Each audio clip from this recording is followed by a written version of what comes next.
तो students bio में आज हम लोग पढ़ने वाले हैं। कल हम लोग आर्टिफिशियल हाइब्रिडेशन के बारे में पढ़े थे, रिप्रोडक्शन इन फ्लावरिंग प्लांट में। आज हम लोग देखेंगे मैकेनिज्म ऑफ आर्टिफिशियल हाइब्रिडेशन, यानी कि कृत्रिम संकरण के विधि को जानेंगे। ठीक है, कहता है कि सर्वप्रथम जिस बायसेक्सुअल फ्लावर का चयन किया गया है उस पौधे के स्टेमन को परिपक्व होने से पहले, यानी कि मैच्योर होने से पहले काट दिया जाता है, नहीं तो उसपे जो एंथर होंगे तो वो क्या स्टिग्मा पे आ जाएंगे, इसलिए इसको सबसे पहले काट के हटा दिया जाता है।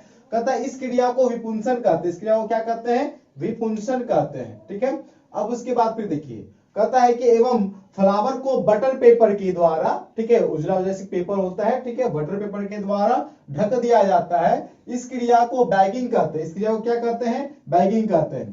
कहता है अब चयन किए गए प्लांट के फ्लावर से स्टेमन को तोड़ लिया जाता है। अब जो फ्लावर चयन किया गया है उसके स्टेमन को तोड़ लिया जाता है एवं चयन किए गए और जो चयन किया गया पौधा है, ठीक है, फ्लावर एवं चयन किए गए अन्य, यहाँ पे होना चाहिए, अन्य पौधे के फ्लावर के स्टिग्मा पर, ठीक है, स्टिग्मा पर उसे, ठीक है, डाल दिया जाता है। इस प्रकार से कृत्रिम संकरण की क्रिया पूरी होती है। देखिए ऐसे समझिए आप, क्या होता है कि दो अलग अलग बायसेक्सुअल फ्लावर लिया जाता है। उसमें क्या होता है कि जो अच्छे क्वालिटी की, जो अच्छे नस्ल की जो पौधे होते हैं उसके, ठीक है, उसके एंथर को, ठीक है, अगर देख लिया जाता है कि बहुत अच्छी क्वालिटी के एंथर है तो क्या होता है कि उसको काट लिया जाता है। और उसके बाद फिर क्या होता है कि फिर बायसेक्सुअल फ्लावर में, ठीक है, अगर देखते हैं कि अगर उसमें क्या होता है कि अगर एंथर उसके दूसरे फूल के, अन्य फूल के छोटे बड़े हो रहे हैं एंथर, या फिर एंथर अच्छा नहीं है, कमजोर है, तो क्या होता है उसके एंथर को काट करके जो नया एंथर जो चयन किया गया पौधे, जो अच्छे क्वालिटी के पौधे से चयन किया गया है उसको उसमें डाल दिया जाता है। ठीक है, उससे क्या होता है नए प्रकार के पौधे का जन्म होता है। ठीक है, उसी आर्टिफिशियल हाइब्रिडेशन कहते हैं। ठीक है, हम लोग पढ़ेंगे डबल फर्टिलाइजेशन। ठीक है, और एक बात नोट करने की बात है कि कहता है कृत्रिम संकरण की जो क्रिया होती है वो बायसेक्सुअल फ्लावर में होता है, मतलब द्विलिंगी पौधे में होते हैं, ये भी इंपॉर्टेंट है। अब उसके बाद बीबीआई पढ़ रहे हैं लोग, डबल फर्टिलाइजेशन ये भी इंपॉर्टेंट है, द्विनिषेचन इसको बोलते हैं। ठीक है,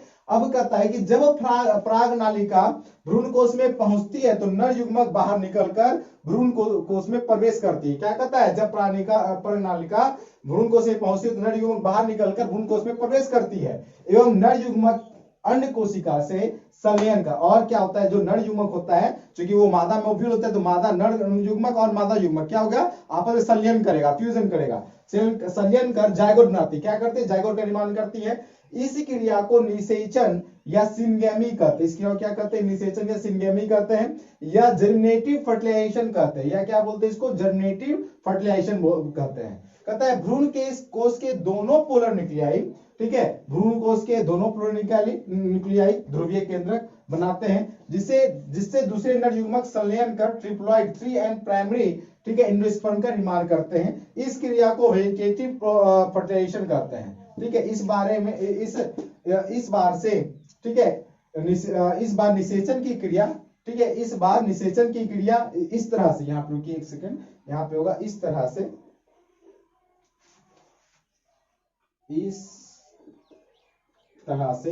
निषेचन की क्रिया 2 बार होती है, इसलिए इसे डबल फर्टिलाइजेशन कहते हैं। हम लोग फिगर के द्वारा इस प्रक्रिया को समझेंगे। स्टूडेंट्स अब हम लोग देखते हैं, हम लोग थ्योरी तो पढ़ लिए, ठीक है, हम लोग डबल फर्टिलाइजेशन का फिगर देख लेते हैं। ठीक है, तो डबल फर्टिलाइजेशन में ये क्या है? स्टिग्मा है। ठीक है, ये स्टिग्मा देखिए, इसमें क्या है, यहाँ पे ये देखिए, इसके अंदर वाला पार्ट यहाँ पे वेजिटेटिव न्यूक्लियस है। ये यहीं पे क्या होता है कि परागन जो होता है यहीं पे आकर के इसी उच्छेद क्या आता है, उसके बाद फिर देखा जाता है कि ये इस पौधे का परागन है कि नहीं है, उसके बाद इसको अंदर प्रवेश करने की अनुमति प्रदान होती है। ठीक है, तो वो तो हम लोग परसों की क्लास में पढ़ लिए थे, फिलहाल अभी हम लोग देख लेते हैं। देखिए वेजिटेटिव न्यूक्लियस है ये, ठीक है, इसे हम लोग पोलन ट्यूब बोलते हैं। और उसके बाद देखिए यहाँ पे ये क्या है, ठीक है, इसे हम लोग बोलते हैं, ठीक है, डिप्लॉइड सेकेंडरी न्यूक्लियस, ये चेहरा की ओर होता है। ठीक है, अब यहाँ पे देखिए ये डबल फर्टिलाइजेशन हुआ है इस घटना में, यहाँ पे डबल फर्टिलाइजेशन हुआ है। अब उसके बाद फिर देखिए ये आपका है प्राइमरी एंडोस्पर्म है।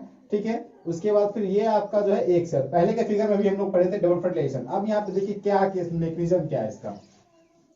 ठीक है, अब यहाँ पे देखिए ये आपका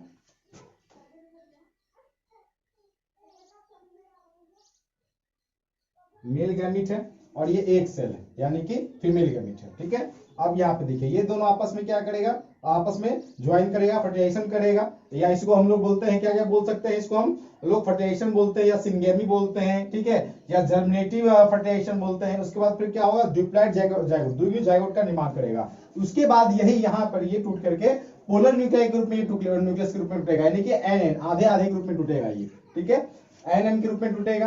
अब ये एन क्या करेगा, इसमें क्या होगी, ये क्या करेगा, ये जो है कि सेकेंडरी न्यूक्लियस का निर्माण करेगा। ये क्या करेगा, सेकेंडरी न्यूक्लियस का निर्माण करेगा। फिर मेल गैमेट से क्या करेगा, फ्यूजन होगा, ठीक है, और फर्टिलाइजेशन की क्रिया या वेजिटेटिव फर्टिलाइजेशन इसको बोलते हैं, ठीक है। उसके बाद फिर क्या होगा, ट्रिप्लॉइड, ठीक है, ट्रिप्लॉइड, ठीक है। उसके बाद देखिए ये डबल, उसके बाद फिर यहाँ पे ये घटना पूरा समाप्त हो जाएगा, ट्रिप्लॉइड, ठीक है, प्राइमरी एंडोस्पर्म आकर के ये समाप्त हो जाएगा। इसको इसी को बोलते हैं प्राथमिक भ्रूणकोश। और ये फिगर है डबल फर्टिलाइजेशन का, ठीक है स्टूडेंट्स। अब लोग देखेंगे ट्रिपल फर्टिलाइजेशन, त्रिसंलयन। कहता है कि जब एक नर युग्मक अंड कोशिका से संलयन करती है तो दोनों पोलर न्यूक्लियस एक दूसरे से संलयन कर द्वितीय केंद्रक बनाती है। क्या कहता है कि जब एक नर युग्मक अंड कोशिका से संलयन करती है तो दोनों पोलर न्यूक्लियस द्वितीय केंद्रक बनाती है, तथा दूसरा नर युग्मक सेकेंडरी न्यूक्लियस से संलयन कर तथा दूसरा नर युग्मक, जैसा कि आप लोग फिगर में देखे होंगे, ध्यान से देखिएगा फिगर को अभी, दूसरा नर युग्मक सेकेंडरी न्यूक्लियस से संलयन कर प्राइमरी एंडोस्पर्म 3N बनाती है। इस प्रकार संलयन की क्रिया 3 चरणों में होती है या 3 बार होती है, ठीक है, जिसे ट्रिपल फ्यूजन या ट्रिपल फर्टिलाइजेशन कहते हैं, जिसे ट्रिपल फर्टिलाइजेशन